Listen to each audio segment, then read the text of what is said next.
Bonjour à tous et à toutes. On est réunis aujourd'hui pour la dernière séance d'accompagnement des acteurs des associations qui bénéficient du programme Connect for Global Change. Donc, bienvenue dans cet atelier qui va parler des enjeux d'égalité femmes-hommes et de lutte contre les discriminations et qui fait suite au premier temps d'accompagnement qui a eu lieu le 28 novembre dans les locaux de Resacop au sein de l'Université catholique de Lyon. J'espère que vous allez tous et toutes bien. Je profite d'avoir la parole pour vous souhaiter une excellente année 2026. Voilà. Ce temps vise à approfondir la mise en pratique des enjeux de genre dans les projets de CSI. Et j'espère que, voilà, que vous l'apprécierez autant que vous avez apprécié la première séance de fin d'année. Je vais, sans plus tarder, comme notre temps est limité, donner la parole à l'équipe d'Equipop qui anime ce temps-là. Donc, on a avec nous Sarah et Élise. Il me semble qu'il y a des personnes qui n'étaient pas là, en fait, au premier temps. Donc, peut-être que vous pouvez aussi prendre un mini temps pour représenter l'association.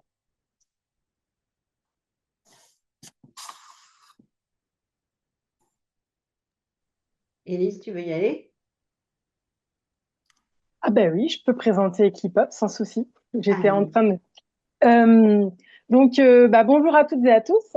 Equipop, nous sommes une organisation de solidarité internationale féministe. On a des équipes en France, mais aussi au Burkina Faso, au Sénégal, avec un bureau là-bas, et puis au Togo et au Maroc. Euh, et une partie de notre travail, c'est à la fois d'accompagner, on va dire, le développement des politiques publiques, notamment dans le domaine de la solidarité internationale et sur les enjeux d'égalité femmes-hommes, sur les enjeux de genre, pour pouvoir accompagner le déploiement, par exemple, de la diplomatie féministe portée par la France à l'extérieur, et de travailler aussi, un autre gros pan de notre travail, travailler avec les organisations de la société civile, à la fois dans les pays francophones, en Afrique de l'Ouest, ou, euh, ou dans d'autres pays en Afrique, pour, on va dire, participer à la création d'un mouvement en faveur des droits des femmes, en faveur de politiques publiques féministes, justement. Et, euh, et donc, c'est à ce titre-là aussi qu'on travaille avec un certain nombre de structures en France qui sont engagées sur les enjeux de coopération décentralisée et ou sur les enjeux de solidarité internationale. Et encore une fois, avec cet esprit de travailler en mouvement, de travailler à se former les uns et les unes et les autres pour intégrer la question de l'égalité de genre, des enjeux d'égalité femmes-hommes et de la lutte contre les discriminations dans des projets de solidarité internationale ou d'éducation à la citoyenneté ou d'éducation à la citoyenneté et à la solidarité internationale. Et donc, pour cela, on déploie un certain nombre de formations. Et c'est dans ce cadre-là qu'on a eu plaisir à développer ce partenariat avec Risacop et à créer des espaces d'échange, à la fois en faisant venir des activistes qui viennent d'Afrique de l'Ouest, des activistes engagés sur les enjeux ou les approches féministes. Donc, je pense qu'un certain nombre d'entre vous ont pu assister à cet échange fin novembre. Il avait eu aussi lieu avec d'autres activistes l'année dernière.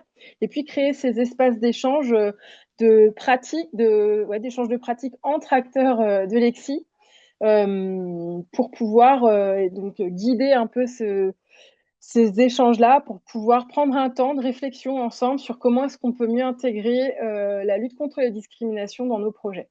Voilà ce que je peux dire. Sarah, je te laisse peut-être compléter. Et donc moi, peut-être juste pour dire, je suis Elise Petitpas, je suis basée en France et mon travail aujourd'hui avec Hip Hop, il est essentiellement dans le travail de plaidoyer, appuyer, travailler en direction des institutions internationales au niveau européen ou au niveau des Nations Unies pour faire en sorte qu'il y ait des politiques publiques féministes, mais être ici aujourd'hui, ça compte énormément pour le travail de plaidoyer, puisque ce que je vous disais, c'est qu'on travaille aussi dans les logiques de mouvement avec hip-hop. Et donc, faire en sorte de pouvoir lier ce travail d'influence politique avec le travail de mobilisation sociale, de mobilisation des citoyens et citoyennes quotidiens est nécessaire pour qu'il y ait on va dire, un travail d'influence qui soit basé vraiment sur les réalités que le monde associatif vit au quotidien. Voilà, d'où je parle aujourd'hui. À toi, Sarah. Merci beaucoup. Bonjour à toutes et à tous et j'en profite aussi pour vous souhaiter à toutes et tous une bonne année. Voilà, j'espère que qu'en dépit de ce contexte, elle nous apportera plein d'avancées et voilà, et de collaboration et de belles alliances. Donc moi, pour celles et ceux que je n'ai pas vus en novembre, je suis Sarah Memi Machado et donc je travaille aussi avec Hip Hop. Je suis aussi basée en France. J'étais les années précédentes basée au bureau de Dakar, mais voilà, ça fait un petit moment que je suis rentrée et je m'occupe principalement avec Hip Hop d'accompagner les associations, organisations, structures qui souhaitent se renforcer sur l'intégration des questions de genre et notamment à travers de la formation.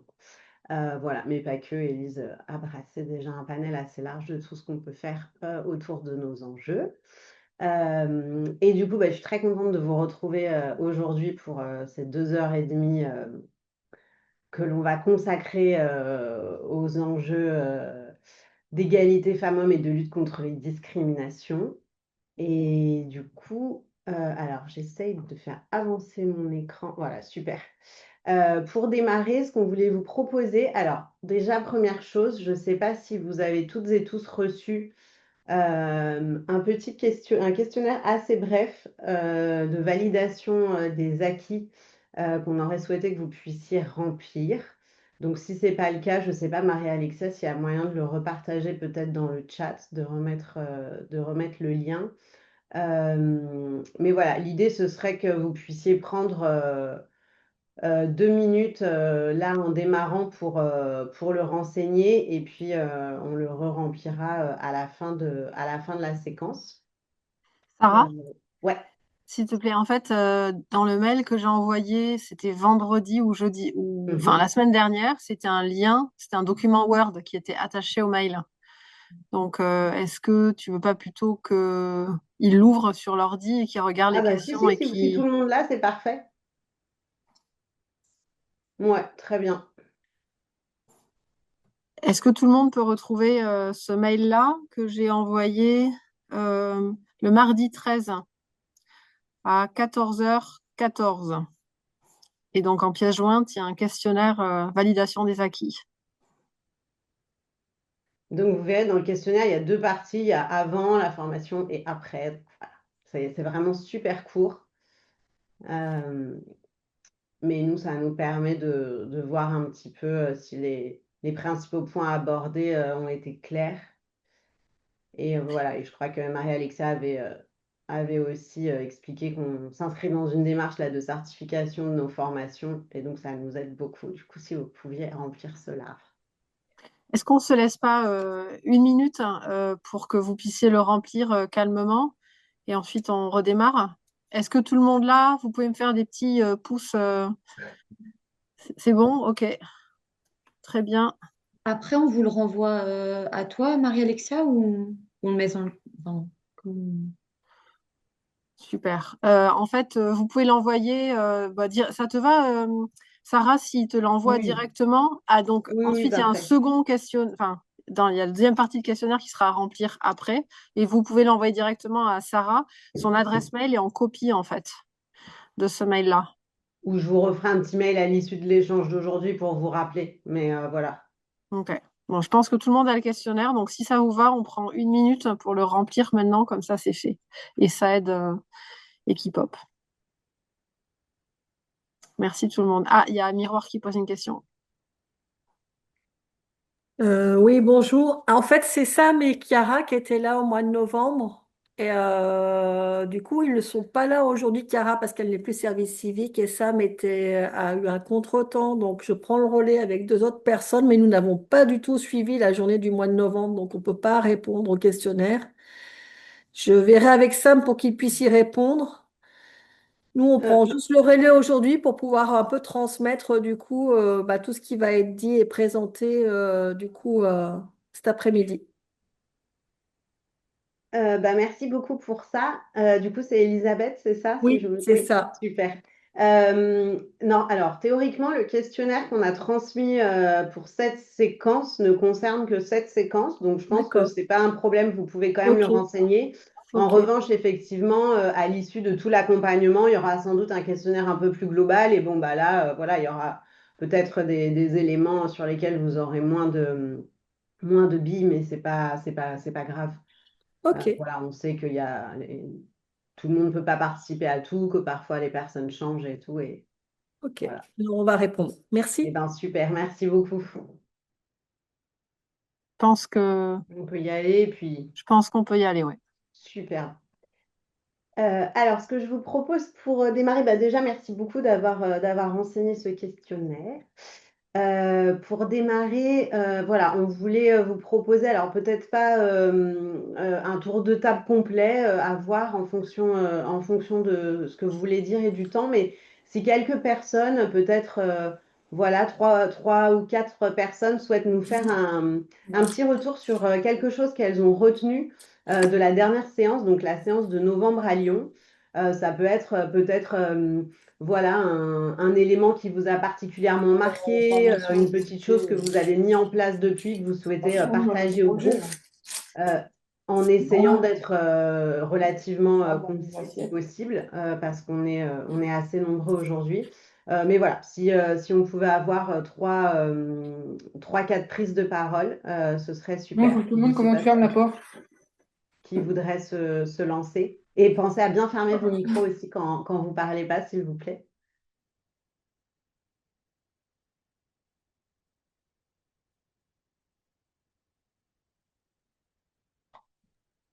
Moi, je peux prendre la parole du coup. Oui. Bah, ce qui m'avait marqué, c'était par rapport à, on avait étudié la rue des privilèges, et c'est vrai que j'y repense pas mal depuis ce moment. Est-ce que tu veux bien nous dire, tu y repenses, c'est-à-dire est-ce que ça t'a Je dirais, percuté? Est-ce que ça a changé des choses? je pourrais pas dire que ça a déjà changé des choses parce que c'est quand même encore un peu frais, mais c'est quelque chose, je pense, qui va rester dans ma tête pour la suite, et notamment dans le projet RESACOP, que ça soit par rapport à la question de l'égalité des genres, mais aussi, enfin, la question du genre, pardon, mais aussi de manière générale par rapport à d'autres publics sur d'autres sujets. Merci, merci beaucoup pour ce partage très, très concret. Effectivement, cette roue, elle est super intéressante pour les questions de genre, mais aussi bien au-delà, comme tu l'as souligné. Donc, merci. Estelle? Moi, ce qui m'est resté, c'est entre autres le témoignage des activistes et tout ce qui était autour j'ai plus le nom, mais de la défense, enfin, d'apprendre à se défendre et entre autres verbalement. Et c'est vrai que Mhm. j'avais beaucoup vu ces cours d'autodéfense comme des cours physiques et que en fait, voilà, la question, elle est beaucoup, même pour nous, s'entraîner à répondre à une petite phrase placée dans un repas de famille ou des choses comme ça. Je trouve que c'est, enfin, voilà, ça m'a interpellée. Pareil, j'en ai pas encore fait quelque chose de concret pour l'instant, mais ça chemine. Merci, merci beaucoup Estelle. Je ne sais plus si on vous l'avait partagé ou pas, mais je crois que ça a été le cas au cas où. Il y a une organisation qui est super, qui s'appelle Riposte, qui fait ses stages d'autodéfense féministe, voilà, beaucoup basés vers le côté verbal, comme tu le soulignais. Et sur leur site, c'est assez intéressant parce qu'il y a plein de situations ce qu'elles appellent des réussites, des moments où bah, on a pu répondre quelque chose et reprendre un petit peu le dessus sur la situation. Et voilà, parfois avec énormément d'humour même, donc c'est vraiment chouette à lire et bon, voilà, si vous avez l'occasion de suivre une de leurs formations, c'est assez génial. Est-ce qu'il y a une troisième personne qui veut bien partager avec le groupe? Oui, Emma et Achille. Bonjour tout le monde. Nous, alors du coup, la dernière fois, on avait aussi parlé des philosophies du care et du soin et de comment on prend soin des publics qu'on accompagne. Et depuis le temps de novembre, on a fait un temps en lien avec le projet Connect sur les outils d'évaluation en mettant au cœur de l'évaluation les émotions. et de comment replacer les émotions au centre et qu'est-ce qu'on fait, enfin, pourquoi on se sent comme ça et quel est le besoin qui est relié à l'émotion pour faire avancer le projet. En lien avec aussi toutes les questions de santé mentale des jeunes. Voilà.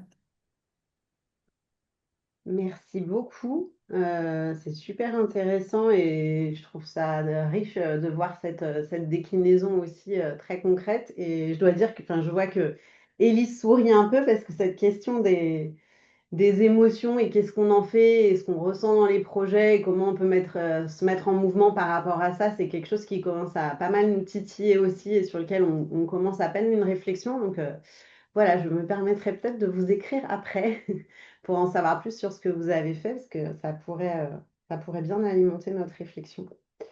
Donc, c'est trop bien. Bah, merci beaucoup. J'espère que je frustre personne. Si vous voulez rajouter quelque chose, n'hésitez pas à lever la main. Voilà. En tout cas, juste donc pour aujourd'hui, on va repartir vraiment du travail et des échanges de la dernière fois. L'idée, je crois qu'on vous l'avait dit, hein, mais maintenant on avait posé un peu le cadre, on était revenu sur des éléments de définition et puis quelques outils. Là, aujourd'hui, on va aller un petit peu plus loin pour comprendre, enfin, vous présenter et puis échanger autour d'un outil qu'on aime bien, qui est assez concret, qui s'appelle le continuum du genre. Et l'idée, c'est à partir des projets que vous portez, qui n'ont pas du tout forcément le genre au cœur, mais c'est pas un problème, de voir comment justement cette question du genre est transversale et comment elle peut venir renforcer le projet, percuter à certains endroits, questionner dans cette perspective d'aller vers toujours plus d'égalité. Et donc, à partir de cet outil qui va vous être présenté, bah, situer un petit peu votre projet et essayer de réfléchir individuellement puis collectivement à comment on peut se mettre en mouvement et puis faire des petits pas de changement. L'idée, c'est pas de révolutionner son projet en 2 heures, hein, ce serait bien trop prétentieux et ambitieux, mais en tout cas voir comment déjà, quelles sont nos marges de manœuvre et notre pouvoir d'agir à ce niveau-là en sortant de l'échange. Peut-être avant d'aller dans le concret, alors, mince, je suis désolée, je pense que j'avance un peu vite parce que j'essaye de voir vos photos plutôt que mon diaporama, mais du coup, voilà. Juste redire deux, trois, enfin même un plutôt, point concernant le cadre. Donc, on en avait pas mal discuté hein, en présentiel à Lyon du cadre de, voilà, être dans le doute positif, être vraiment bienveillant entre nous parce que parfois on va utiliser des termes qui peuvent heurter les autres, mais bien se dire que c'est pas volontaire. On est sur des sujets qui sont très sensibles, où l'intime est très fort. Voilà. Donc essayer d'avoir vraiment cette écoute de qualité entre nous et puis cette bienveillance. Mais peut-être un point qui est particulièrement important aussi, et a fortiori quand on est en ligne, c'est se dire que je suis vraiment là où sont mes pieds. Aujourd'hui, vous avez toutes et tous décidé d'être avec nous pendant ces 2h30. Voilà, quand on est en ligne, souvent on a des notifications qui arrivent dans tous les sens, on peut être happé par autre chose. Bah, voilà, essayez de s'offrir ce petit temps collectif. Voilà, j'espère que ça va passer vite et que ça va pas vous paraître long ce temps.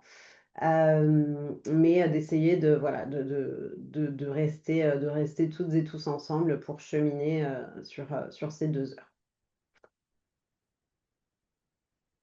Eh bien, je vous propose de passer alors on appelait ça la séquence 3 parce que c'est à la suite un petit peu de ce qu'on a fait la dernière fois et qui s'appelle la découverte du continuum du genre. Et je vais relaisser le micro à Élise. Yes, merci beaucoup. Bien, l'idée ici, c'est un petit peu de repartir de cet outil-là, mais avec cette idée que, et voilà, merci, de se dire, est-ce que d'après vous, un projet neutre existe? Je sais pas s'il y a déjà peut-être des éléments de réponse. Un projet complètement neutre aux enjeux de genre. Je sais pas si certaines personnes ont un avis là-dessus.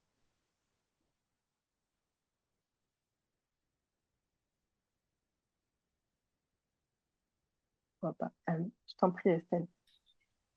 Je pense pas, soit ça vient servir, entre guillemets, l'égalité, enfin, en tout cas une attention portée au genre, soit ça vient desservir même involontairement. Enfin, pour moi, il y a forcément un impact, quel qu'il soit, mais il y a forcément un impact et qui est peut-être d'autant plus problématique ou puissant dans la mesure où il n'est pas conscient ou ouais, conscientisé. Yes. L'idée, en tout cas, c'est de vous dire ici qu'un projet neutre, ça n'existe pas. C'est-à-dire que même quand on ne pense pas que le projet sera lié aux enjeux de genre, il y a évidemment des réponses quand même dans les actions qu'on va pouvoir délivrer qui vont nécessairement délivrer selon le sexe, selon l'âge, selon les rapports de pouvoir. On a parlé des privilèges tout à l'heure, des positions sociales, des acteurs et actrices qui seront impliqués dans le projet. Donc même si le projet en tant que tel n'est pas un projet qui est dédié à transformer les questions d'égalité de genre, d'égalité femmes-hommes, comme on peut dire dans la région Aura, en fait, la neutralité n'existe pas du tout. D'où l'importance justement de venir se questionner sur ces enjeux de genre, et c'est là où l'outil, en tout cas nous on le trouve intéressant, c'est là où l'outil du continuum, qui n'est pas un outil prescriptif, hein, mais vraiment un outil destiné à cheminer, c'est ce qu'on essaye de faire avec toutes ces séances ensemble, euh, c'est là où cet outil peut être utile. Est-ce que certaines sont déjà familières avec cet outil, l'ont déjà utilisé? Je sais qu'il y a certaines personnes dans la conversation, dans cet échange, qui ont déjà même assisté à des présentations de l'outil. Est-ce que vous voulez nous en parler avant que je ne revienne sur les définitions et sur son cadre? Nous en parler sur la manière dont il a pu être utilisé, appréhendé, sur ce que vous en comprenez si vous l'avez déjà utilisé.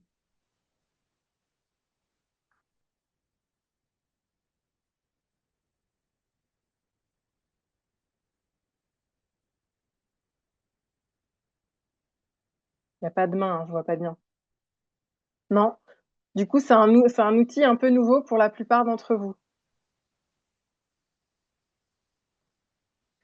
Oui, pour moi, Ok, oui. On j'avance. voit des pouces se lever. Eh ben d'accord, ça marche, très bien. Eh bien, c'est bien de savoir d'où on part. Donc, euh, on a dit aucun projet ne peut être neutre. Et pourtant, vous voyez le mot neutre en plein milieu, mais c'est bien pour montrer que la neutralité parfaite n'existe pas. Donc, le continuum de genre, c'est cet outil-là qui vous permet de venir placer là où vous en êtes en termes de questionnement sur les questions d'égalité de genre dans votre projet, là où vous en êtes.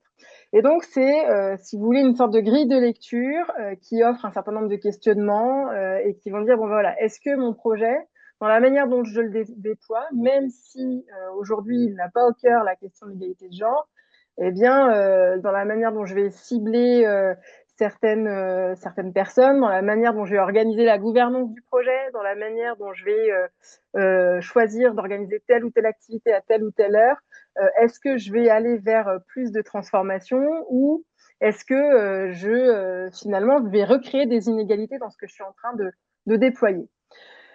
Et donc, si je reprends l'outil en tant que tel, on peut finalement déployer un projet qui sera nocif, c'est-à-dire qui viendra recréer des inégalités, ou alors on peut aller vers un projet, on a remis le mot neutre là, mais qui va dire ne va rien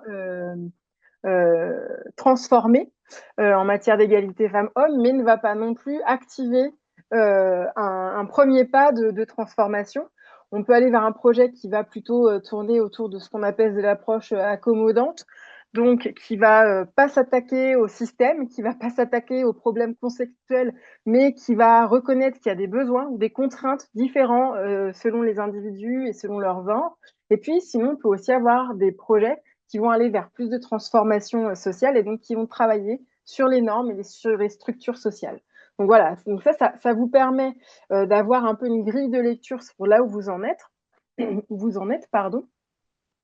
Et l'objectif ici, c'est de se dire, à partir du moment où j'utilise cette grille de lecture, Je vais essayer de voir comment est-ce que là où j'en suis, je peux transformer un petit peu les choses. Peut-être que j'arriverai pas à aller développer un projet complètement transformatif, mais à minima, ce que je veux éviter, c'est l'instrumentalisation de ce qu'on va dire être du renforcement de capacité, de l'empouvoirment, et plutôt chercher vraiment à dire, je cherche une transformation, enfin, je cherche un empouvoirment des personnes en développant des activités qui permettront à un moment donné de faire en sorte qu'elle soit vraiment là si je vise un certain public ou de réfléchir au public que je veux cibler. Et puis, comme je suis dans un projet quand même sur la lutte contre les discriminations ou sur l'éducation à la citoyenneté au sens global, je vais essayer de voir si je peux réunir tous les citoyens, toutes les citoyennes et si je mets en place les conditions pour qu'elles le soient avec les moyens que j'ai à ma disposition aussi pour pouvoir les déployer.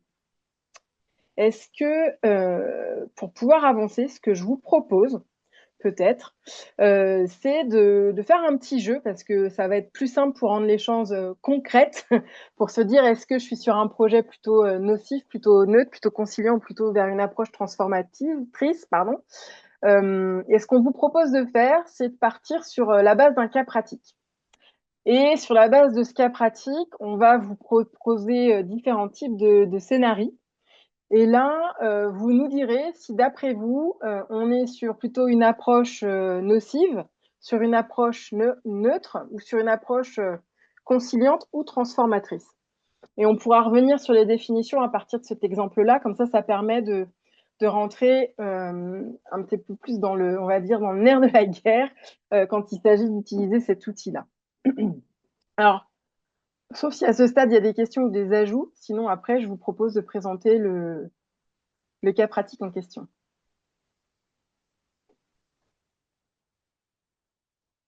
Ok, j'avance. Donc là, le contexte est le suivant. Imaginez, donc on parle d'une association locale, donc qui agit, je ne sais pas, on peut se dire à Clermont-Ferrand, et dont le mandat est de travailler pour l'éducation des jeunes dans une communauté défavorisée, donc au sens très très large.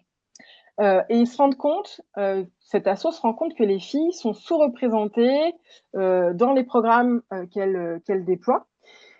Et dans le travail qu'elles peuvent faire pour l'éducation des jeunes, elles se rendent compte aussi que les jeunes filles sont sous-représentées, notamment dans les cours de sciences et de technologie. Donc, à partir de ce constat-là, la question qui se pose, c'est comment transformer, comment développer des actions d'éducation à la citoyenneté et à la solidarité internationale, comment développer des actions qui permettront d'aller vers plus de transformation de façon à permettre une meilleure représentation des filles dans ces programmes. Alors, je veux bien aller vers la slide suivante. Voilà. Donc, peut-être le mieux, si il y a des personnes qui ont des bons yeux autour de cet appel, ça serait qu'il y ait une personne qui lise le cas par cas, et ensuite, on vous laisse répondre dans le chat si d'après vous, ça répond à neutre, conciliant, transformatif, ou si c'est nocif. Est-ce qu'une personne veut bien lire le premier scénario de stratégie potentielle de cette association?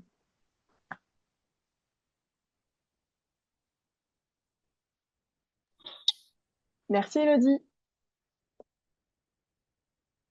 L'association développe des programmes spécifiques pour encourager la participation des filles aux cours de sciences et de technologie.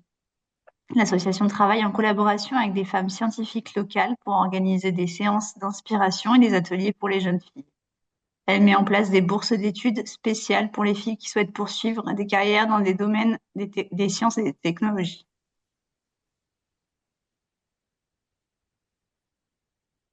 Alors, ou alors peut-être, je suis en train de me dire peut-être qu'on les lit tous et après on se dit lequel est lequel. Ouais, Sarah, je confirme, c'est mieux.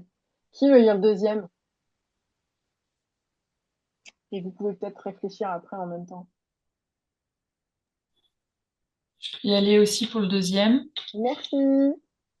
L'association adopte des politiques flexibles pour les horaires des cours, ce qui permet aux jeunes filles de participer plus facilement.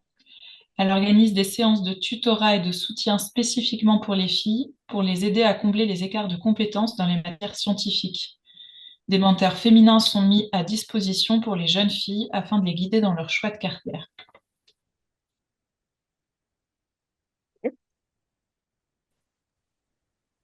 C. Je veux bien Merci dire un beaucoup, C. Estelle. Allez. L'association promeut l'éducation pour tous les jeunes de la communauté. Les programmes se concentrent sur les compétences académiques et les besoins individuels des élèves. Les enseignants sont formés pour éviter les stéréotypes de genre dans leurs interactions avec les élèves. Et D.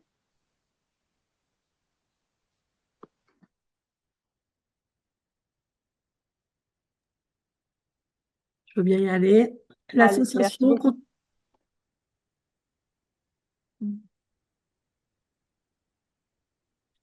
Allez-y, pardon. L'association continue de proposer ses programmes sans aucune adaptation ou soutien spécifique aux filles. Voilà. Alors, d'après vous, si on revient au scénario A, est-ce qu'on était plutôt sur conciliant, neutre, transformatif ou nocif? Et je vous laisse répondre dans le chat directement.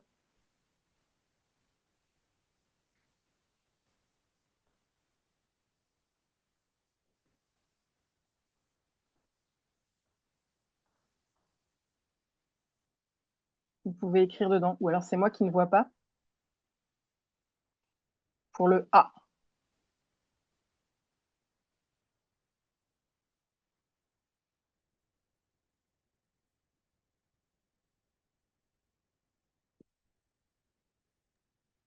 Les réponses arrivent dans le chat petit à petit. Ok.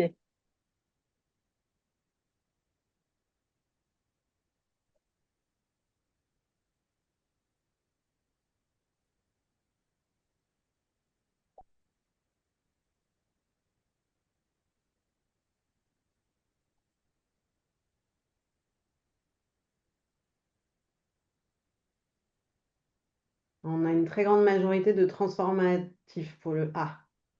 C'est ça. Alors, pourquoi est-ce que vous avez voté pour transformatif pour les personnes qui ont... Ah bah c'est bien, il y en a qui mettent tout d'un coup. Faites gagner du temps.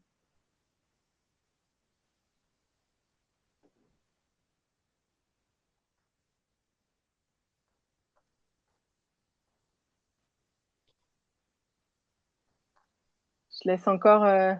On avance peut-être?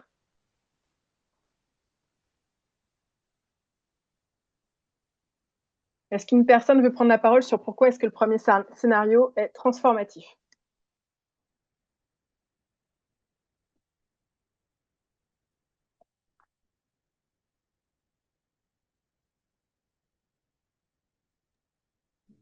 Bah, je dirais que c'est parce qu'il y a des choses qui sont mises en place sur le long terme.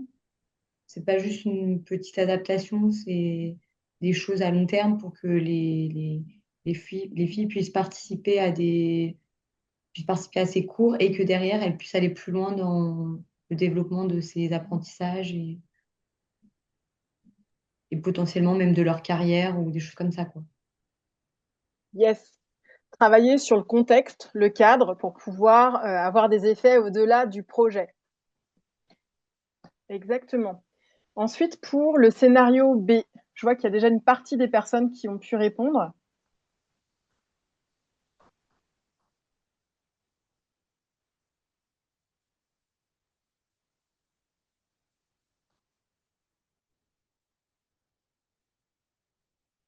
B, accommodant. Ouais.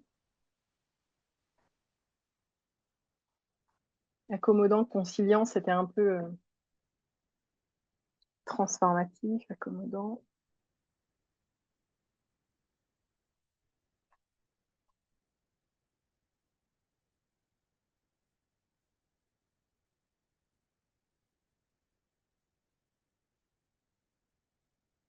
Eh bien, je propose à quelqu'un de prendre la parole maintenant. Je pense qu'il y en a pas mal qui ont déjà répondu sur pourquoi est-ce que le B serait accommodant ou transformatif. On pourra peut-être aussi entendre le point de vue des deux personnes sur qui veut bien prendre la main sur accommodant, puis après on écoutera le point de vue de transformatif pour B.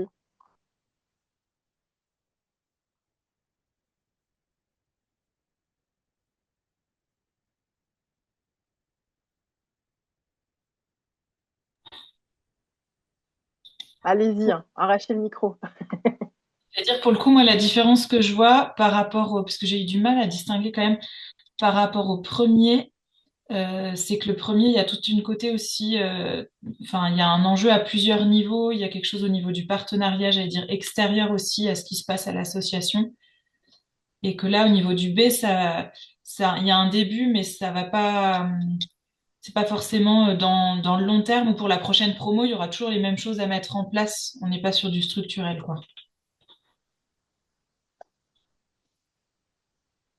Yes. Et les personnes qui ont dit que c'était transformatif, pourquoi elles pensent que du coup ça serait transformatif pour ce B et pas accommodant?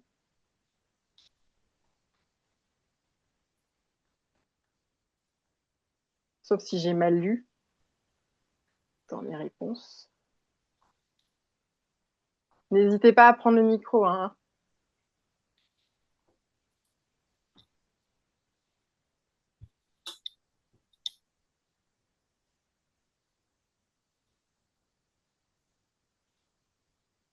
Non? Ok. Bien, c'est ça, en fait. Ce qui est intéressant avec le scénario B, c'est qu'il y a un travail qui est fait pour pouvoir adapter le projet, donc travailler dans le cadre du projet, mais sans nécessairement penser les choses un peu plus sur le long terme et travailler sur ce qui serait ce qui relève de l'ordre des transformations un peu plus systémiques, quoi, ou structurelles. Le C, je vous en prie, vous pouvez voter.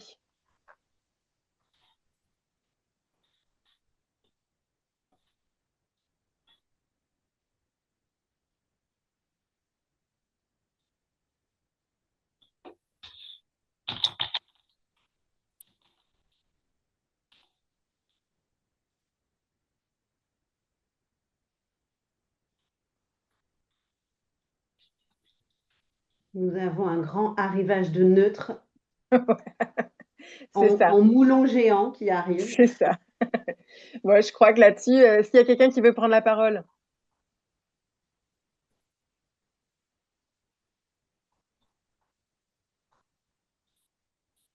Ok. Bah, effectivement, l'association ne cherche pas à travailler plus spécifiquement en direction des jeunes filles. Et donc, du coup, il n'y a pas vraiment de transformation qui est cherchée à travers ou de questions qui peuvent être posées. Euh, et donc, en ça peut être considéré comme neutre. Mais ce qu'on vous disait aussi en début de séquence, ce qui peut être considéré comme neutre, c'est aussi un début enfin, et ce qui n'est pas pensé, du coup, ne va pas aussi vers plus de changements. Donc, on peut se poser la question de est-ce que la neutralité est réellement là quand on va déployer ce type d'intervention à partir du moment où on fait le choix de ne pas cibler spécifiquement aussi des publics qu'on connaît et qui auraient des besoins différents. Et la D, grande surprise pour la D. Estelle, tu as un point à dire, je t'en prie. J'ai une question qui me vient tout à fait Ouais. spontanée. Enfin, la question de la discrimination positive. Comment est-ce que du coup parce qu'on pourrait se dire, enfin, un détracteur pourrait dire, bah, vous faites de la discrimination positive en mettant plus de moyens pour, là, par exemple, pour la A ou la B, pour les filles, etc. Il y a une distinction qui peut être faite entre des programmes transformatifs dans le sens où on en parle mais qui ne soient pas associés, je pourrais, à la discrimination positive. Je ne sais pas trop si ça a lieu d'être. La question qui se pose, c'est enfin, quelle est la perception de la discrimination positive dans le cadre du contexte du projet ou du territoire dans lequel cette discrimination positive serait aussi organisée. Si on dit que la discrimination positive, c'est prendre en compte des besoins particuliers pour pouvoir rectifier une situation inégale, dans ces cas-là, il y a nécessité de remettre en place des activités qui vont permettre de favoriser la participation de tel ou tel public cible. En fait, ça dépend de comment est-ce qu'on veut utiliser ce concept ou comment est-ce qu'il est perçu. Tu le verrais comme problématique, Estelle? Comment est-ce que... Mais moi, j'ai des exemples, enfin, pas comme ça, mais où il y a eu de la discrimination positive et où j'ai eu l'impression que c'était même contre-productif et que ça venait renforcer des choses. Mais effectivement, ça devait être à un niveau uniquement individuel et pas au niveau structurel comme là on parle. C'est ça. Enfin, comme tout, la question, c'est toujours comment est-ce qu'on encadre l'utilisation comment dire, de cadres de réflexion pour le projet et comment est-ce qu'on On va chercher à mettre en avant les objectifs d'un projet et versus les moyens qu'on met à disposition pour vraiment atteindre nos objectifs. Si nos objectifs, en l'occurrence, c'est de faire en sorte de renforcer la participation des jeunes filles, du coup, il s'agit de mettre en place le cadre nécessaire pour cela. Je ne sais pas si d'autres ont des éléments de réponse, questionnements, commentaires en lien avec ça.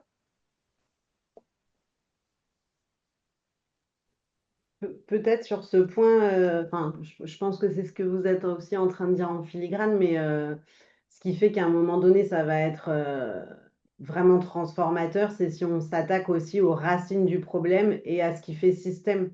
Peut-être le souci dans l'exemple que tu as en tête, Estelle, de discrimination positive qui pourrait même accroître ou en tout cas cristalliser une problématique, c'est si on vient questionner ou attaquer que les conséquences, mais sans remettre en question la cause de ce qui génère cette situation d'inégalité. Parce que forcément, peut-être que, comme tu le disais, enfin, je sais plus, pardon, qui disait tout à l'heure, bah, il peut y avoir un effet dans ce cas-là à très court terme, mais qui va générer énormément de frustration et puis finalement ne change pas la dynamique, ni sur le long terme, ni de manière systémique, quoi. C'est là où parfois, enfin, comme vous étiez en train de le dire, ces programmes ou mise en œuvre de discrimination positive peuvent manquer de sens s'ils ne s'accompagnent pas de tout un dispositif aussi de remise en cause de ces situations d'inégalité et qui viennent les questionner. Mais c'est vrai qu'il faut s'inscrire dans le temps beaucoup plus long et de l'analyse beaucoup plus complexe. Et voilà, notamment les politiques publiques n'ont pas forcément ces moyens-là, ou ne se donnent pas forcément ces moyens-là, en tout cas.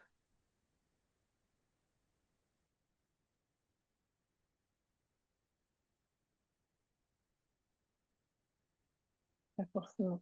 Autre commentaire. Et le dernier, du coup, le D. L'association continue de proposer ses programmes sans aucune adaptation ou soutien spécifique aux filles.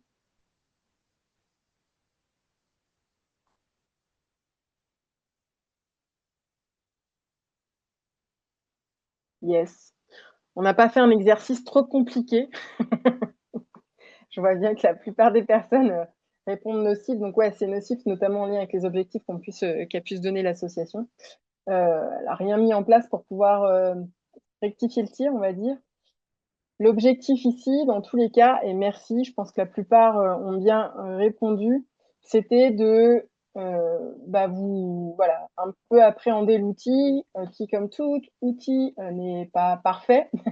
Il est là pour pouvoir simplement donner à penser, à réfléchir, à se positionner et à partir de ce moment-là, se dire, bon, comment est-ce que je peux faire avancer mon projet pour pouvoir poser différemment certaines questions et mettre en place à la hauteur de là où j'en suis dans la mise en œuvre de ce projet et des moyens que j'ai à ma disposition, des activités qui permettront d'aller vers un peu plus de changement. Donc c'est vraiment un outil qui permet de cheminer et encore une fois, sans être prescriptif, il n'est pas là pour faire culpabiliser sur là où on peut en être aussi dans la mise en œuvre d'un projet, mais il est vraiment là pour se dire, bon, bah voilà, aujourd'hui, je prends une photo de mon projet, comment est-ce que je peux faire en sorte pour que dans 1 mois, 2 mois, les choses auront peut-être évolué ou pas, ou ça peut être aussi pour une suite de projets qu'on peut le mobiliser. Est-ce qu'il y a des questionnements, commentaires à ce stade? On peut peut-être aussi revenir peut-être sur les définitions s'il faut de la slide précédente, si ça peut être utile pour certains ou certaines. Je ne sais pas. Je ne vois pas bien les têtes.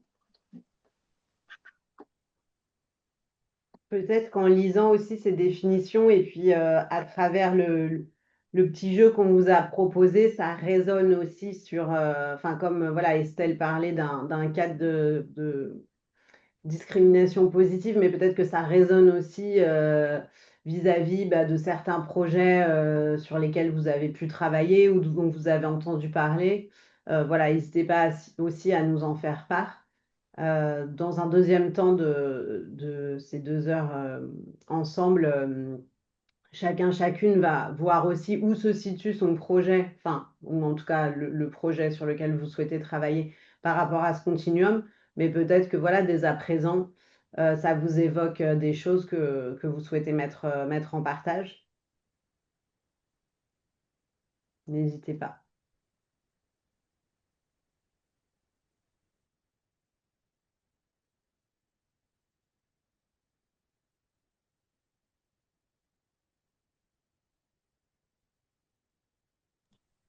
Est-ce que par rapport à ce continuum et les différentes définitions, ou en tout cas éléments d'explication, ça semble clair à tout le monde?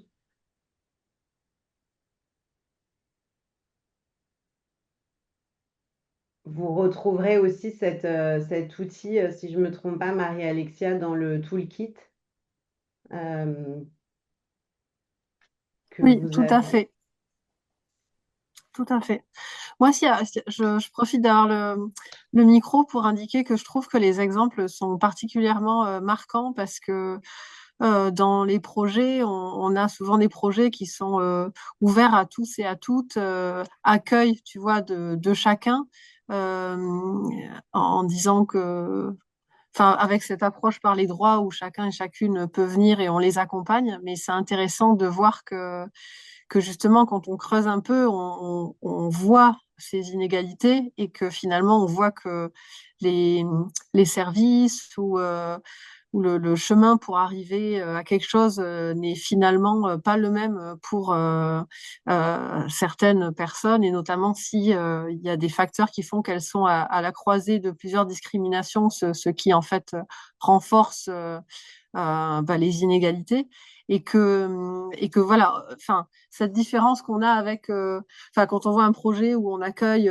voilà toute personne, mais finalement on voit que quand on met ses lunettes de genre, on a des parcours différents, des discriminations qui sont là et que finalement ça suffit pas d'avoir juste un projet neutre, qu'il faut aller beaucoup plus loin. Et je trouve que quand on regarde les exemples, c'est particulièrement marquant en fait. Et notamment le neutre, dans l'exemple du neutre, où il y avait aussi marqué qu'il y avait quand même les professeurs qui faisaient attention aux stéréotypes de genre, ce que je pense beaucoup d'organisations font déjà, mais ça reste neutre et ça reste finalement insuffisant pour faire bouger les choses durablement dans le bon sens. Et ça questionne en fait, je trouve. Je ne sais pas si les autres ressentent ça par rapport aussi à leur projet qu'ils mettent en œuvre dans le cas de Connect ou pas même, hein, d'autres projets de leur association.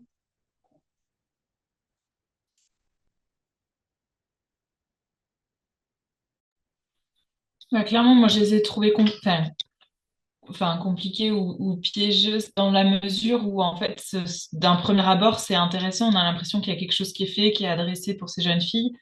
Et effectivement, il y a vraiment quelque chose à creuser pour nos projets. Euh, ouais, il y a vraiment quelque chose à creuser parce que et je trouve que ce qui est intéressant, c'est de pouvoir aussi le partager avec d'autres personnes qui sont extérieures au projet. Parce que quand on est dans notre projet avec notre objectif premier, on peut pas prendre tout en compte et en fait, on va même se convaincre un peu que c'est pas si mal. Enfin, voilà. Et j'ai trouvé que les trois premiers exemples, ils étaient pas si déconnants comme je les aurais trouvé sympas comme projet. Et en fait, il y a quand même des risques dedans, quoi.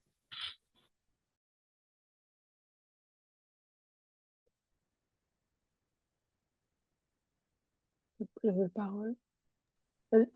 Emma, Achille, je vous en prie.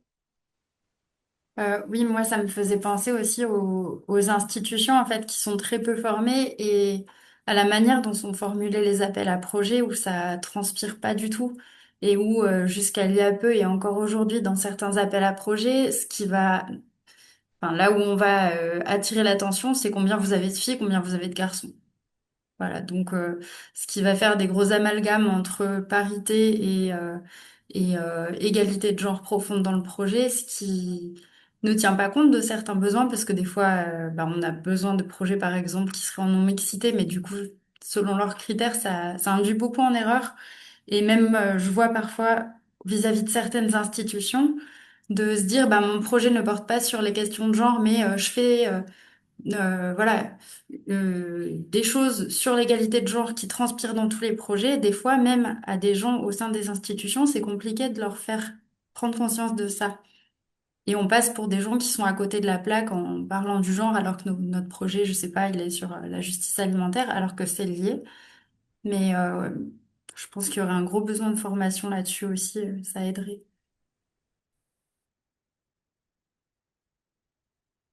En tout cas, pour connecter aussi à ce que vous êtes en train de dire et le travail qui a été mis en avant sur enfin, ce qui a pu être retenu de la séquence de novembre sur la question des privilèges et des rapports de pouvoir, finalement, travailler sur de la transformation, sur un cadre qui transforme ou qui, en tout cas, est accommodant, conciliant, donc qui va vers plus de transformation, c'est de se poser toujours la question de comment est-ce que je fais en sorte que les personnes que je vais viser reprennent le pouvoir et quelles sont les conditions enfin reprennent le pouvoir, en tout cas aient plus de pouvoir d'agir sur elles-mêmes, sur leur contexte, sur leur entourage, et qu'est-ce que je peux mettre en place comme condition qui leur permettra de participer de façon effective, d'avoir une parole nourrie, alimentée, bah, avec la connaissance nécessaire, etc. Comment est-ce que je peux du coup contribuer à ça? Comment cette parole peut compter aussi dans le déploiement donc quelle place je lui donne et comment je fais attention à la place que les personnes que je cherche à empouvoirer à travers mon projet pourraient avoir. Et c'est là où il y a un lien quand même entre la roue des privilèges et cet outil du continuum de genre. Euh, En fait, le continuum de genre permet de prendre une photo de là où j'en suis, de se dire, bon, finalement, j'ai pas assez travaillé sur le contexte, etc. Et ensuite, je reprends la roue des privilèges pour me dire, bah, comment est-ce que je vais travailler sur la question des positionnements, des postures pour faire en sorte d'aller vers des projets qui vont chercher à travailler sur les cadres, sur les normes, sur les structures sociales, ou en tout cas, dans le cadre du projet, de travailler sur les contraintes et les besoins des individus si je veux dépasser le côté neutre de mon projet.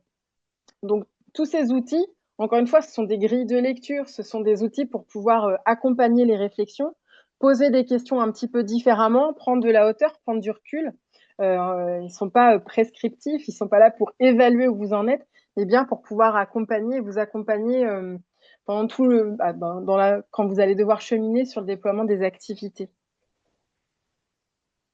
Est-ce que il y a d'autres retours? Sinon, on peut peut-être avancer sur la slide en lien, et c'est connecté au continuum de genre, qui vient préciser, on va dire, ou qui donne un exemple supplémentaire sur ce que peut être transversaliser l'approche genre dans un projet qui, a priori, n'aurait rien à voir ou pourrait être... enfin, comment est-ce qu'on fait en sorte de reconnecter des sujets EXI? Donc, ce n'est pas forcément des projets qui, a priori, n'ont rien à voir, mais comment est-ce qu'on met en place des choses pour pouvoir intégrer ces enjeux de genre dans mon projet? Au tout début de Connect, au moment des appels à projets, en tout cas, c'était une question qui était au cœur de ce que Marie-Alexia Rezakop nous avait demandé aussi d'un peu aborder. Et on trouvait intéressant de se dire, de revenir sur des questionnements qu'on peut avoir quand on se pose la question de la transversalisation, le gender mainstreaming dans un projet.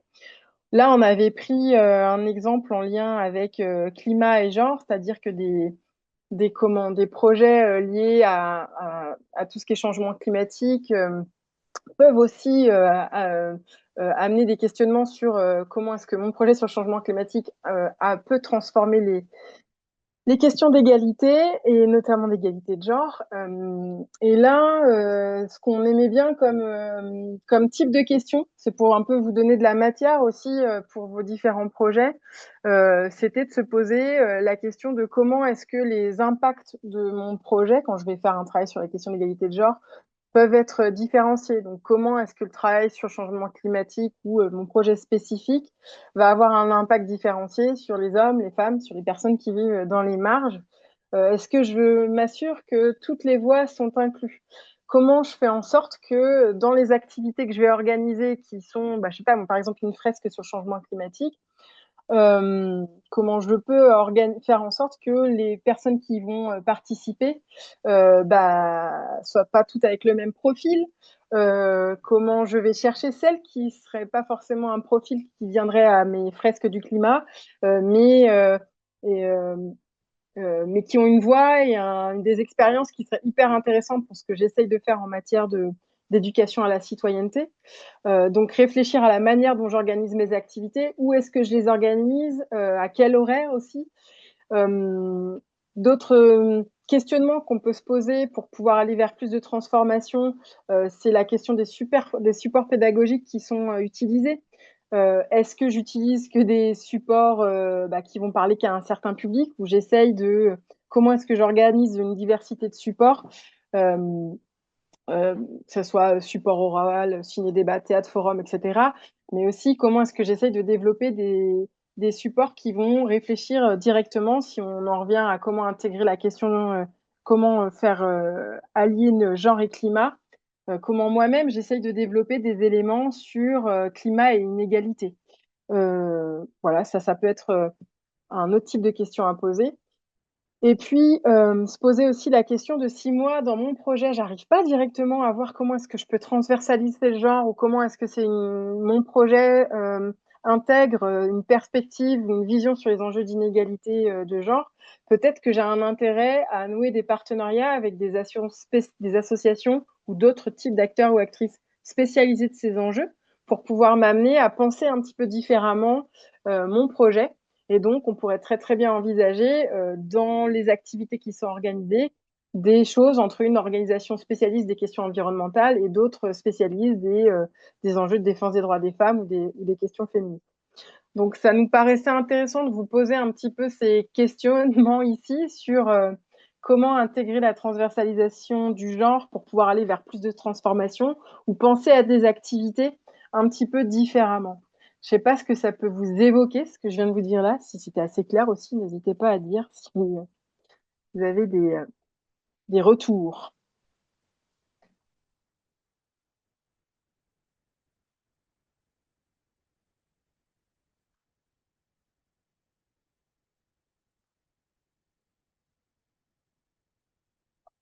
Prenez la parole, hein, on n'est pas beaucoup, donc ça peut aller. Non?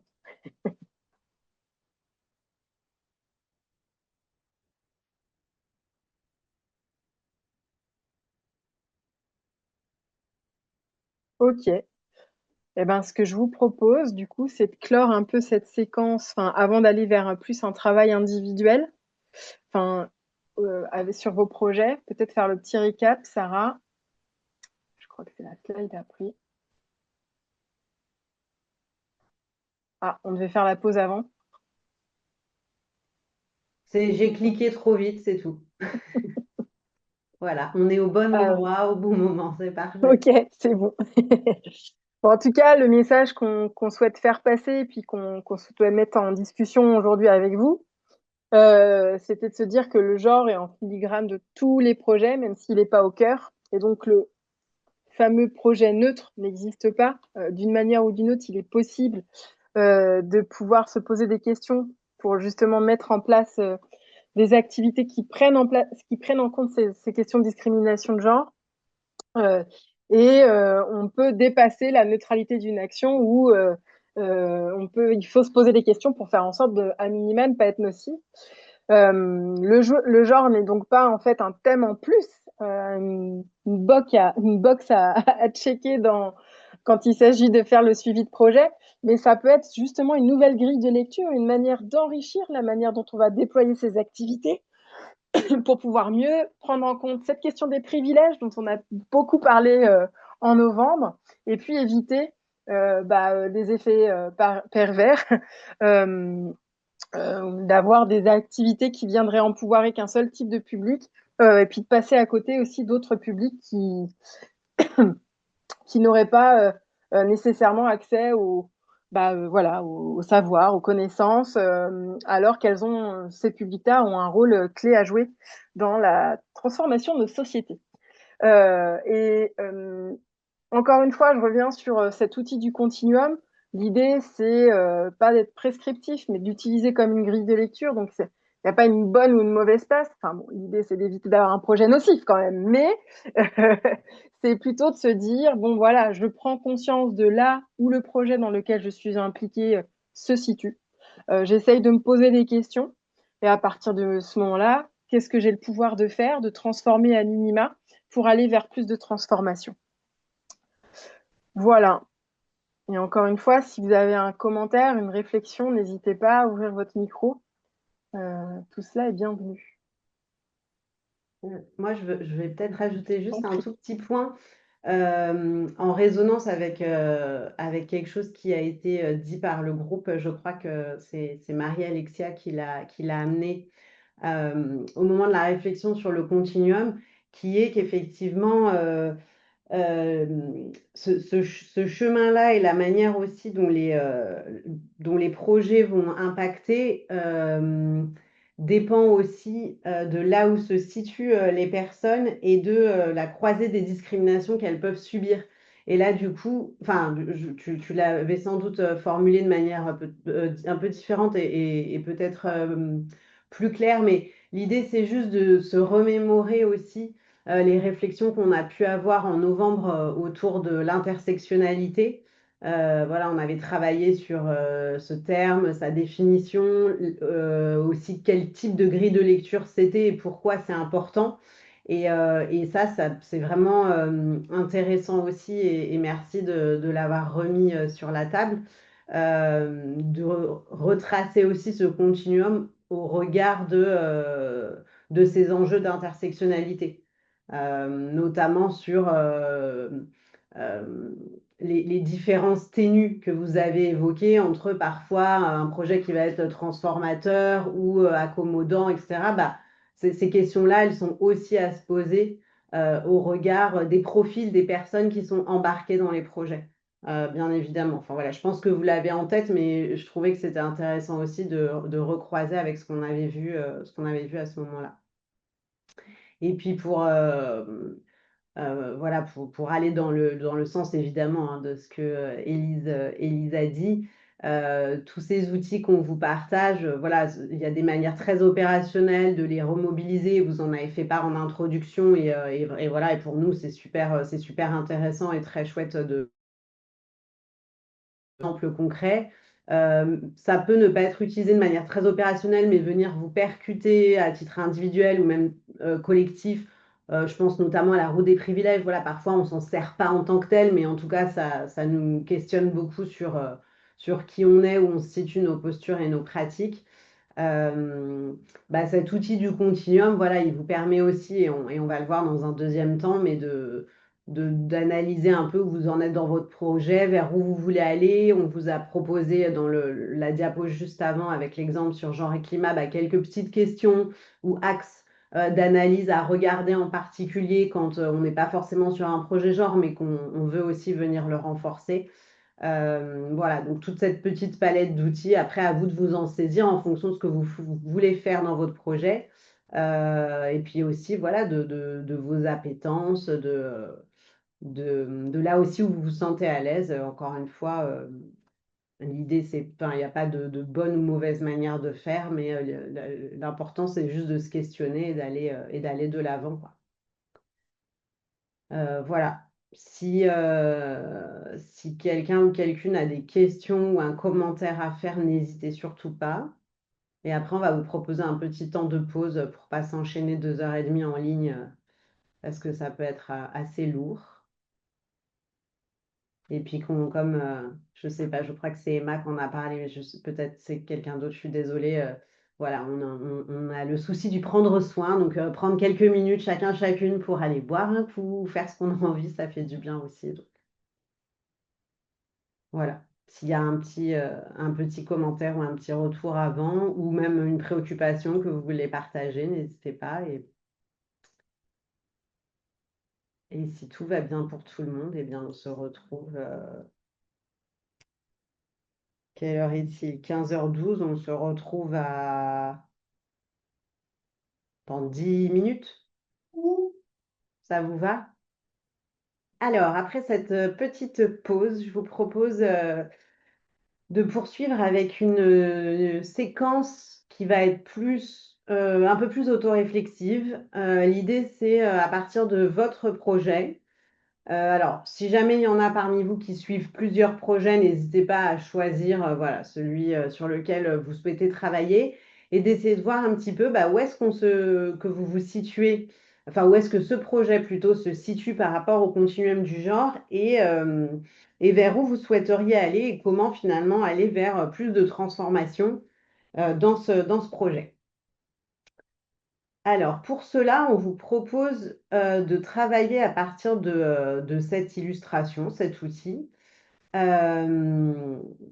Donc, l'outil du bateau, l'idée, c'est que ce bateau, c'est le projet et que vous partez d'une première île, donc celle où il y a écrit d'où nous venons, et que vous souhaitez atteindre l'objectif qui serait cette île déserte avec un trésor. Voilà, bon, c'est une version un petit peu capitaliste du continuum du genre, mais vous voyez, voilà, l'illustration parle d'elle-même. Et donc, l'idée à partir de cette illustration, c'est de réfléchir d'abord où se situe votre projet et puis finalement, euh, qu'est-ce qui pourrait être mobilisé comme levier, comme opportunité pour avancer vers cet objectif que vous souhaitez vous fixer, et qu'est-ce qui au contraire serait un frein, ce qui vous retient. Donc les opportunités et les leviers, ça va être à la fois le soleil et puis les vents favorables. Et ce qui vous retient, ça va être une ancre, ça peut être des dangers qui là sont représentés par des requins. Voilà, donc d'avoir un petit peu votre projet de manière très visuelle à partir de cette illustration. Et puis, pour finir, de réfléchir un petit peu à quel serait le premier petit pas de changement. Il n'y a pas besoin qu'encore une fois, que ce soit quelque chose de très révolutionnaire qui vient tout transformer, voire même c'est mieux de partir sur quelque chose d'assez simple, de concret, qui vous semble possible à mettre en œuvre voilà, assez rapidement.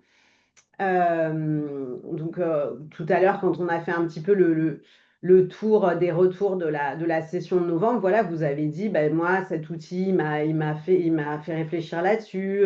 On avait parlé de cette thématique, nous, on a mis en œuvre telle activité. Voilà, ça peut être des choses comme ça. C'est très concrètes et très intéressantes qui permettent d'avancer et de cheminer sur ce continuum.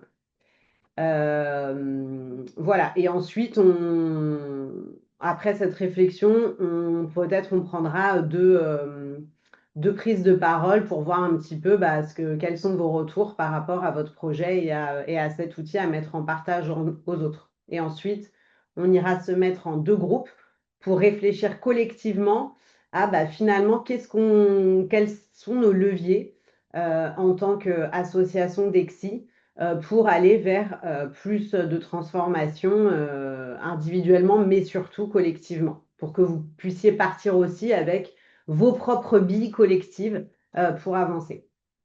Est-ce que c'est clair par rapport à ça, à cette proposition et à cette consigne? Donc là, je vous laisse, je regarde l'heure, 8 minutes, on va dire, pour réfléchir individuellement à partir de cette illustration et voir un petit peu où vous vous situez et répondre aux différents points évoqués. Donc, les questions, je vous redis un petit peu, c'est où est-ce que mon projet se situe sur le continuum du genre? Essayez d'identifier les leviers et les opportunités. Et puis, à l'inverse, qu'est-ce qui retient et est bloquant? Et enfin, surtout, quel premier petit pas de changement je peux mettre en œuvre pour avancer vers mon objectif? Voilà, donc je vous propose qu'on se reparle donc dans 8 minutes, bon, disons 15h40. Voilà. Est-ce qu'on peut juste renoter les 4 consignes que tu as redonnées là dans le chat, juste pour qu'on les ait Oui, visuellement, tout à fait, si je vais faire ça possible? tout de suite. Ouais, merci. Je vous propose de revenir en groupe.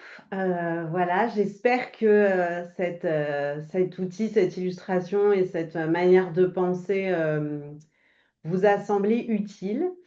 J'en profite pour ouvrir une petite parenthèse. N'hésitez pas à nous faire des retours. Alors, ça peut être dans le chat, mais ça peut être aussi plus tard par mail, hein. Vous avez nos mails sur voilà, les différents outils proposés. Enfin, à la fois si vous les avez trouvés chouettes, mais aussi si vous les avez trouvés peu adaptés. Voilà, nous, ça nous permet de se remettre en question et de s'améliorer. Et c'est toujours super. Donc, n'hésitez pas. Est-ce que une ou deux personnes souhaiteraient nous partager la manière dont voilà, elle a appréhendé cette proposition et puis surtout comment elle s'envisage cheminer avec son projet? Ce serait super. N'hésitez pas à prendre la parole parce que je ne vois pas forcément qui souhaite Allez, je se lance. manifester. Oui, Du super, coup, je suis Lisa. Gwendoline de Choisis ta planète. Il y a marqué Lisa, mais je Ah suis. d'accord, Gwendoline donc. Alors pour nous, notre projet, il s'appelle le Challenge Planète. Donc, on sensibilise et on donne du pouvoir d'agir et finalement de l'autonomie aux enfants sur 3 parcours, et notamment un parcours solidarité qui contribue clairement à questionner certains rôles sociaux genrés, de pouvoir aussi donner une certaine, en tout cas explicitement de parler de l'égalité femmes-hommes et de le mettre comme objectif principal aussi dans notre parcours et de l'introduire après dans les projets des enfants, puisqu'on accompagne jusqu'à la mise en place de projets euh, pour que les inégalités changent et la sensibilisation autour d'eux aussi soit plus importante, pas seulement dans la classe, mais dans le quartier et dans les familles, voire même au niveau des instances de l'éducation. Donc voilà pourquoi est-ce que nous, on le positionne comme transformatif. Est-ce que je réponds aux 4 questions, du coup? Oui, oui, si tu veux bien. Alors, quels sont les leviers et les opportunités pour atteindre les objectifs, justement? Lexi, comme cadre pédagogique, clairement, ça permet justement de questionner un peu ces rapports de pouvoir, ces inégalités, et c'est les responsabilités de chacun aussi. Le public scolaire, c'est aussi, c'est là où finalement les normes sont encore malléables. Nous, on s'est rendu compte que sur la cible qu'on vise, on est en CM1, CM2, donc entre les 8-12 ans, on va dire de manière plus large, c'est là que s'intègre le système de valeurs et se crée le système de valeurs pardon, chez les enfants. Donc on a vraiment tout intérêt à leur transmettre ces messages-là à ce moment et les questionner. Notre posture aussi d'animation. On a deux animateurs aujourd'hui sur la région Rhône-Alpes qui interviennent dans les classes par le biais d'outils de pédagogie active et de courts-métrages qui justement sont faits par les enfants et pour les enfants dans des projets nationaux et internationaux. Voilà. Après les opportunités, clairement tous les outils que vous nous avez transmis qui peuvent être aussi intégrés peut-être plus tard dans le cadre de ces parcours pédagogiques. Peut-être d'autres parcours pédagogiques plus spécifiques s'il y a des besoins, si on ressent en tout cas l'orientation nécessaire vers plus ces sujets-là. Il faut savoir qu'on n'en a que 3 et sur un des 3, il y a quand même la solidarité dans lequel est vraiment intégré en tout cas toutes ces thématiques-là et ces sujets pour amener de la matière aux enfants.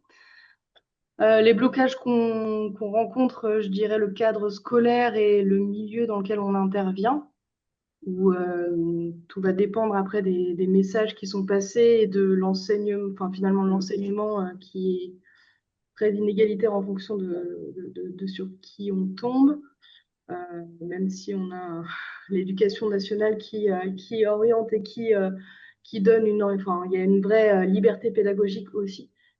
C'est ce qui est difficile, qu'on ne veut pas contraindre et à la fois qu'on aimerait, pour laquelle on aimerait donner un cadre un peu plus précis. Ça, c'est le principal, enfin, je trouve que c'est le principal blocage qu'on peut rencontrer. Et puis après, les petits pas qu'on pourrait mettre en place, pour moi, ce serait rendre visible déjà cette approche et tous les parcours solidarité, tous les projets des enfants.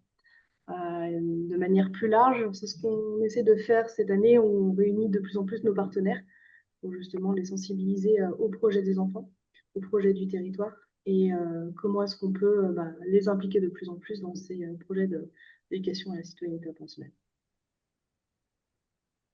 Voilà. Merci beaucoup. Ce que j'ai trouvé vraiment intéressant, déjà, on voit bien le cheminement voilà, à travers les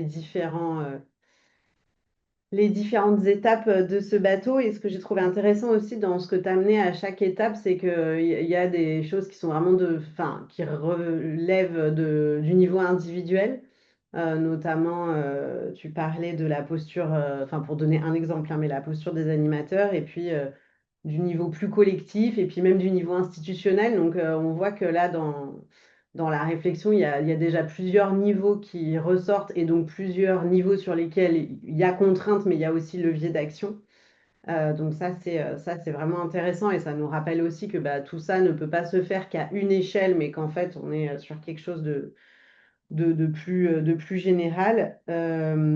Et voilà, et donc dans les petits pas de changement, il y avait, j'espère ne pas me tromper, mais le fait de rendre visible, donc de capitaliser, et puis ça vous permet peut-être vous aussi de mieux vous rendre compte de tout le chemin accompli, et puis de mettre l'accent sur des bonnes pratiques, et puis peut-être des choses qui ont moins bien fonctionné, mais aussi de mettre ça en partage avec d'autres. Et ça, c'est toujours super intéressant. Et puis de plus réunir les partenaires, de faire, peut-être faire alliance, faire réseau en tout cas. Ça aussi c'est très chouette, et voilà, c'est aussi ce que Resacop fait à travers ces ateliers, c'est mettre tout le monde autour de la table pour qu'on puisse partager aussi nos expériences. Donc ça, je trouve que c'est une très bonne idée. C'est quelque chose qui est très intéressant à mettre en œuvre sur cette thématique-là en particulier. Est-ce que une deuxième personne souhaite partager ou pas forcément, comme vous le souhaitez? Sinon, on va faire les deux groupes rapidement. Ouais, super. Voilà. Je vois qu'on est arrivé à 20, donc c'est bon. Bon retour à toutes et à tous. J'espère que ça a été ces temps d'échange en plus petits groupes. Alors, ce que je vous propose, c'est de prendre 3 minutes par groupe pour restituer rapidement, notamment les leviers que vous avez pu identifier pour avancer vers des approches transformatrices. Et ce que je vais faire, c'est que moi, je vais prendre en note dans le diaporama ce que vous partagez, comme ça on pourra ensuite vous donner cette trace, ça vous évite de devoir tout noter. Donc est-ce que le groupe 1 veut bien prendre ces 3 minutes, mais vraiment 3 minutes, pas plus, pour qu'on ait un petit temps de débrief ensuite ensemble, de déclusion plus exactement de cette séquence. Voilà, donc je ne sais pas qui dans le groupe 1 souhaite faire cette petite restitution pour nous dire un petit peu les leviers que vous avez identifiés.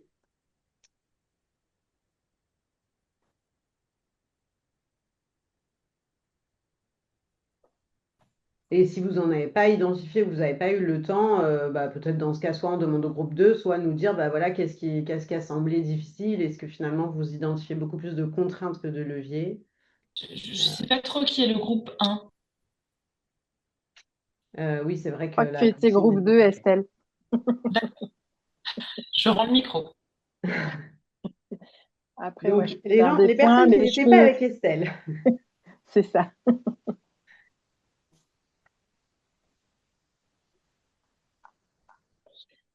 Sinon, je peux mettre quelques points, puisque je vois que personne n'ouvre son micro, et vous complétez dans le groupe 1. Ce que j'ai retenu, c'est qu'il y avait un travail potentiel à faire sur les analyses de contexte ou des acteurs-actrices ou des contextes des actrices avec lesquels on évolue, encore mieux comprendre qui elles étaient pour pouvoir ensuite organiser des activités de façon adéquate. Je crois que c'est Laura qui en parlait, je te laisserai peut-être étoffer là-dessus. La question est notamment en lien avec le public enfant. Il y avait une des barrières, ça pouvait être les enjeux de représentation, les niveaux de maturité différents. Donc là, peut-être que des leviers pour avancer, ça serait d'avoir conscience de ces niveaux de représentation et ces niveaux de maturité différents et faire peut-être un travail préalable avec les équipes. On n'a pas trop travaillé sur on a plutôt identifié la difficulté, faut dire, on n'a pas trop creusé sur les enjeux des leviers de transformation face à la difficulté du niveau de maturité, mais il existe certainement des outils à déployer pour pouvoir adapter et mieux comprendre qui sera dans la salle. Il y a la question du vocabulaire aussi, travailler sur le choix des mots, sur les perceptions, donc être conscient du poids des mots et donc au moment de déployer les activités, soit en faire un sujet, la question du vocabulaire, ou en tout cas donc un sujet de discussion, ou même dans la posture d'accompagnement, de formation, mise en place des activités, avoir conscience de l'impact du choix des mots. Il y avait une dimension aussi, alors un des blocages, ça peut être parfois le temps à disposition pour pouvoir mettre en place des activités dédiées ou essayer d'organiser des discussions spécifiques. Donc, il s'agit de repartir aussi du cadre des activités existantes ou des groupes et essayer là, je pense notamment à ce que tu disais, Céline, et encore une fois, je te laisserai aussi compléter sur comment travailler avec un groupe cible plus particulier à pouvoir étoffer une question. Donc, si on ne peut pas le faire avec tout le monde, on peut commencer à le faire avec un premier groupe. Et ce premier groupe pourra ensuite mettre en partage ces réflexions. Et là, vous parliez notamment au moment de l'événement final ou organiser des activités en fonction de ce qui aura pu être défini avec le groupe cible.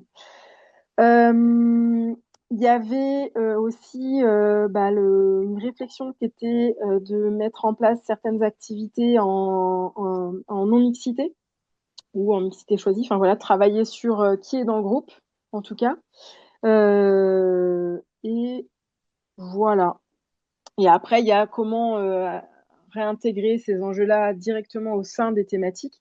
Donc, typiquement sur les sujets climat, il y avait comment est-ce que le sujet impacte différemment, le changement climatique peut impacter différemment les femmes et les hommes, d'autres personnes qui vivent à la marge, etc., se poser ces questions-là. Et là, je laisse ensuite le groupe étoffer. Merci beaucoup, Élise. Est-ce que dans ce groupe, quelqu'une souhaite compléter ce qui a été dit? Moi, j'avais abordé le sujet de l'analyse du contexte et pour moi, c'est à la fois un levier et un frein. Ou en tout cas, comment transformer ce frein en levier, dans le sens comment vraiment connaître le public avec lequel on va interagir. Euh, voilà, c'était un peu. Enfin, pour moi, c'est les deux, quoi. C'est assez important de le faire et à la fois aussi comment bien le faire pour éviter un maximum, enfin, en tout cas, plutôt pour connaître au mieux le public qu'on a. Ouais, merci beaucoup. Effectivement, dans ce que vous avez souligné, et du coup, c'était intéressant parce que souvent, Élise revenait d'abord sur les freins pour après en faire un levier.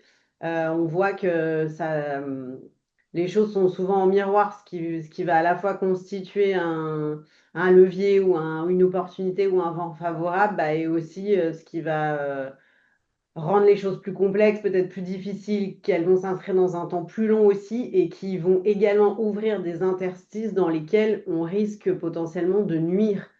Euh, Là, je reprends notamment, j'espère que c'est Laura, j'espère que je ne me trompe pas, mais l'exemple que tu viens de prendre, l'analyse du contexte auprès des acteurs et actrices, selon la manière dont c'est hyper important, ça s'inscrit dans le temps long, donc ça, c'est à la fois une très bonne chose et en même temps un frein, effectivement. C'est nécessaire de le faire, mais en même temps, la manière dont on va le faire peut aussi venir heurter parfois ces personnes. Voilà, donc il faut toujours être bien dans cette conscience que nos leviers sont aussi souvent nos contraintes et vice-versa. Est-ce que dans le groupe, vous souhaitez ajouter autre chose? Ou est-ce que c'est bon?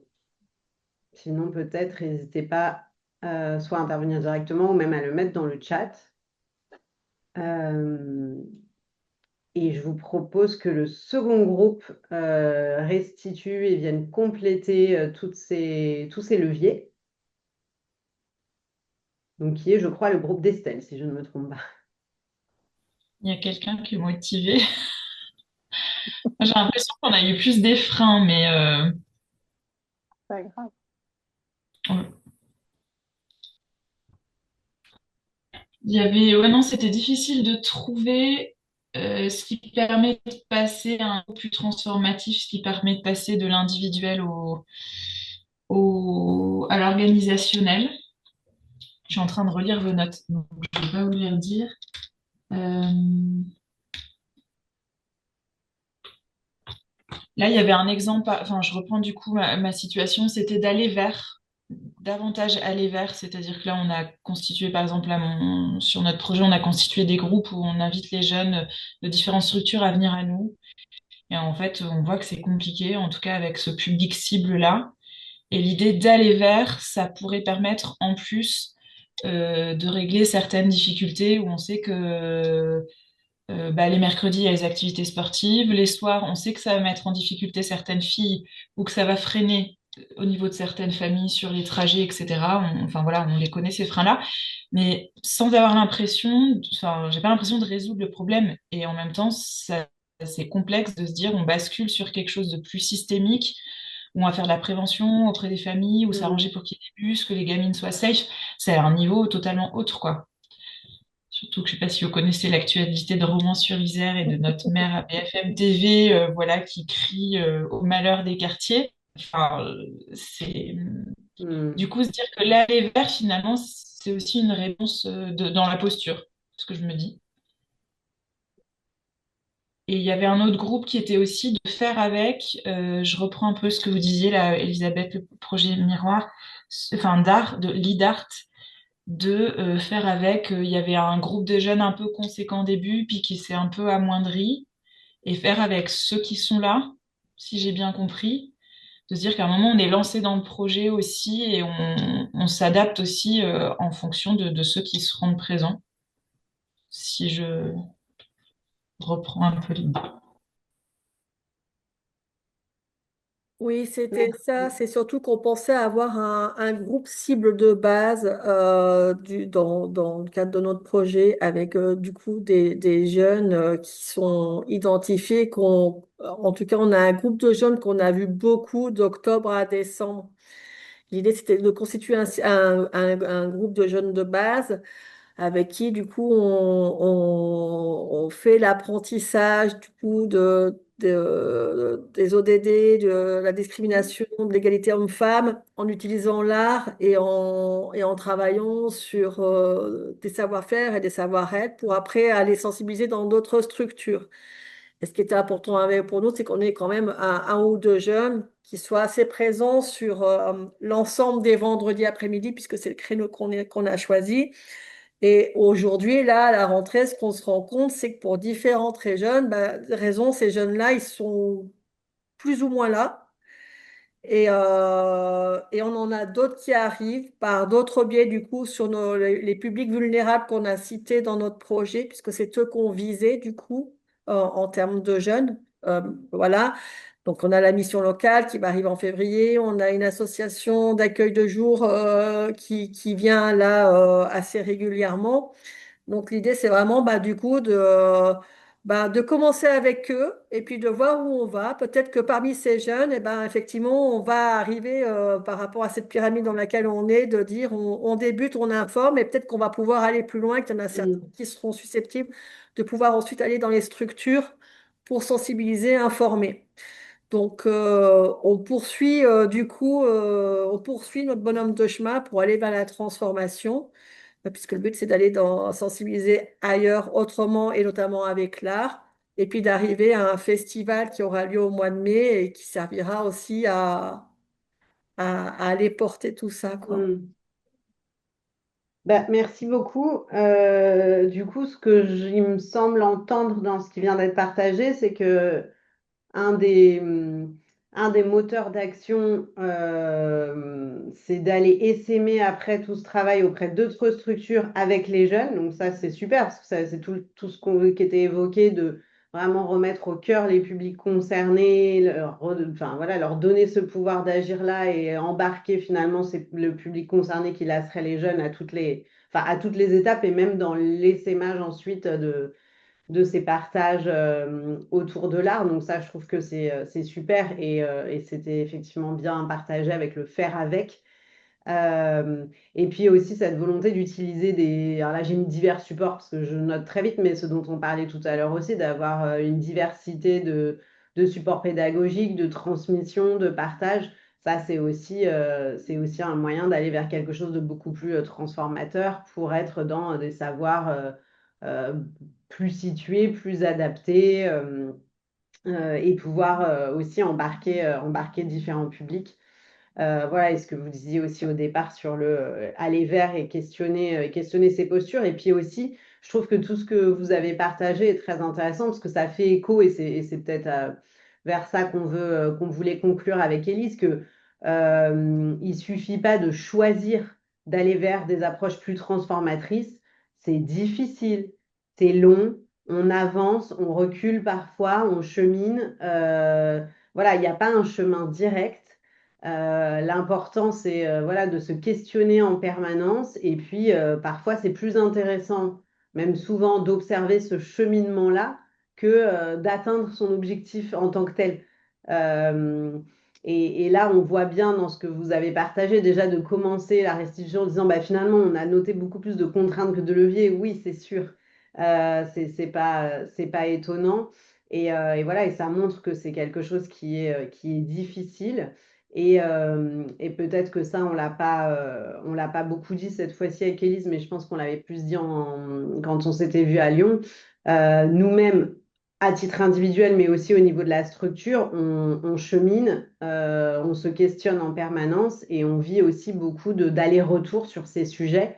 Voilà, la trajectoire n'est pas toute droite et on teste des choses, on se trompe parfois. Parfois, on veut être dans une activité très transformatrice et puis on va se rendre compte au moment de l'évaluation que bah, alors on espère qu'elle est carrément pas nocive, mais qu'en tout cas, elle est accommodante, voire neutre, donc c'est assez décevant. Mais c'est comme ça aussi qu'on avance. Voilà, donc, merci pour tout ça. Peut-être un autre levier, enfin, je vous partagerai ce que vous avez dit en le synthétisant un peu et puis peut-être vous apporter des compliments. Mais une autre manière de faire levier très, très simple, c'est toujours de se poser la question, bah, finalement, si ce projet était plus réussi en termes d'égalité, vers quoi je voudrais aller, enfin, à quoi il ressemblerait, et puis en déclinant ensuite, bah, quelles seraient les petites activités ou les petits pas à mettre en place pour arriver à ça. Donc, être dans quelque chose de plus enfin, prospectif, ou en tout cas se projeter dans l'avenir avec une question toute simple. Voilà. Si mon projet est aussi réussi en matière d'égalité, à quoi je voudrais qu'il ressemble, et du coup, qu'est-ce que ça veut dire en amont comme activité à mettre en place. Alors, je vous propose qu'on clôt ces 2h30, puisqu'on vous avait promis de vous libérer à 16h30 et qu'on y est presque. Alors, pour éviter toute voilà, frustration et tout ça, n'hésitez pas, si vous avez encore des questions, des choses à dire et tout ça, à les mettre dans le chat ou même à nous écrire après coup. Mais là, peut-être avant de se quitter, on aimerait que vous puissiez nous partager dans le chat peut-être un mot que vous retenez de cette séquence pour démarrer cette année 2026 dans une perspective plus égalitaire, plus transformatrice. Voilà, si vous retenez un mot qui vous propulse là comme ça vers plus d'égalité. Lequel ce serait? Si vous pouvez nous le mettre dans le chat.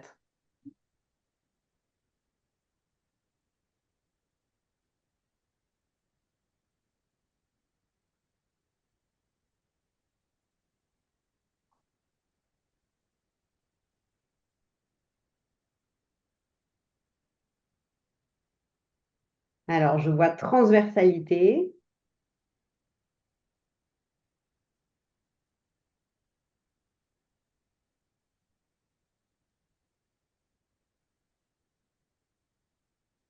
conscientiser ensemble.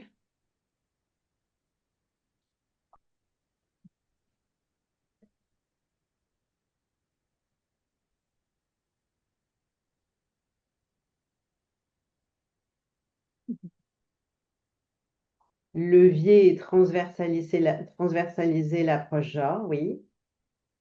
Je vais les noter ici. Le changement prend du temps, mais il arrive. Effectivement.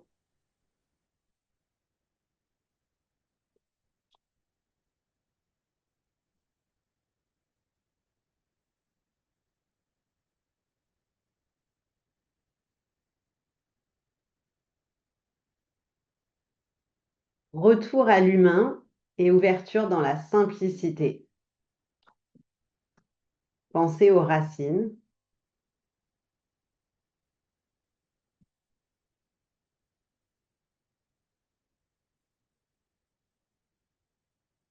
Nous avons alliance et réseau pour une transformation encore plus collective.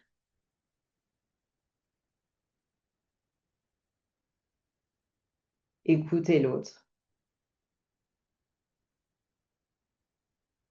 S'impliquer collectivement, bah, c'est bien, ça nous donne des messages de campagne qui nous font du bien. Se projeter sans être bloqué par les freins, s'ouvrir à tout et à tous.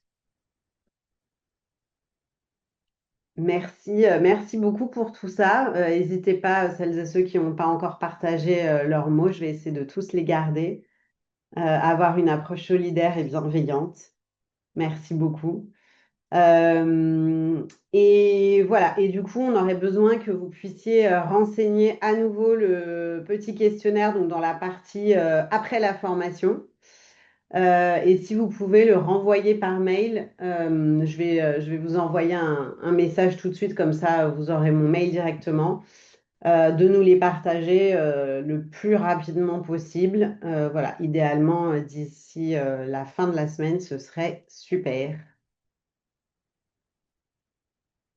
J'espère que vous avez passé un bon moment, que c'était pas trop long. C'est qu'en ligne, parfois, c'est un peu dur, mais voilà, on essaye de rendre quand même ça vivant. En tout cas, moi, j'étais ravie de partager cette fin de journée avec vous. Alors, je crois qu'il y a une question qui m'est posée. On renvoie le questionnaire. Oui, on peut me renvoyer le questionnaire directement et je vais juste vous faire un mail, comme ça, vous n'aurez pas à chercher mon adresse au milieu de tous les mails. Voilà, bah, merci beaucoup. Je ne sais pas si Élise et Marie-Alexia, vous souhaitez dire un dernier petit mot. Et puis bonne fin de journée et belle semaine à tout le monde. Bonne semaine à tout le monde. Voilà, moi aussi, je voudrais, mon dernier mot, c'est de vous remercier d'avoir participé à cette formation, tous et toutes, et puis remercier aussi Equipop de nous avoir accompagnés sur ce chemin de transformation depuis déjà fort longtemps, mais c'était la dernière séance. Et j'espère voilà, que ça a plu à tout le monde et qu'on aura surtout l'occasion de se recroiser, en fait, au gré des différentes opportunités. Merci Sarah et merci Élise. Merci. Et à tout le monde, une bonne fin de journée. Puis on reste en lien pour la suite de vos projets Connect. Et je vais vous envoyer très prochainement un mail pour la prochain temps d'accompagnement qui sera certainement sur les approches orientées changement fin mars. Un mail sera envoyé probablement d'ici quelques jours, voire quelques heures. Voilà. Merci à tous et à Merci toutes. beaucoup. Bonne fin de journée. Merci.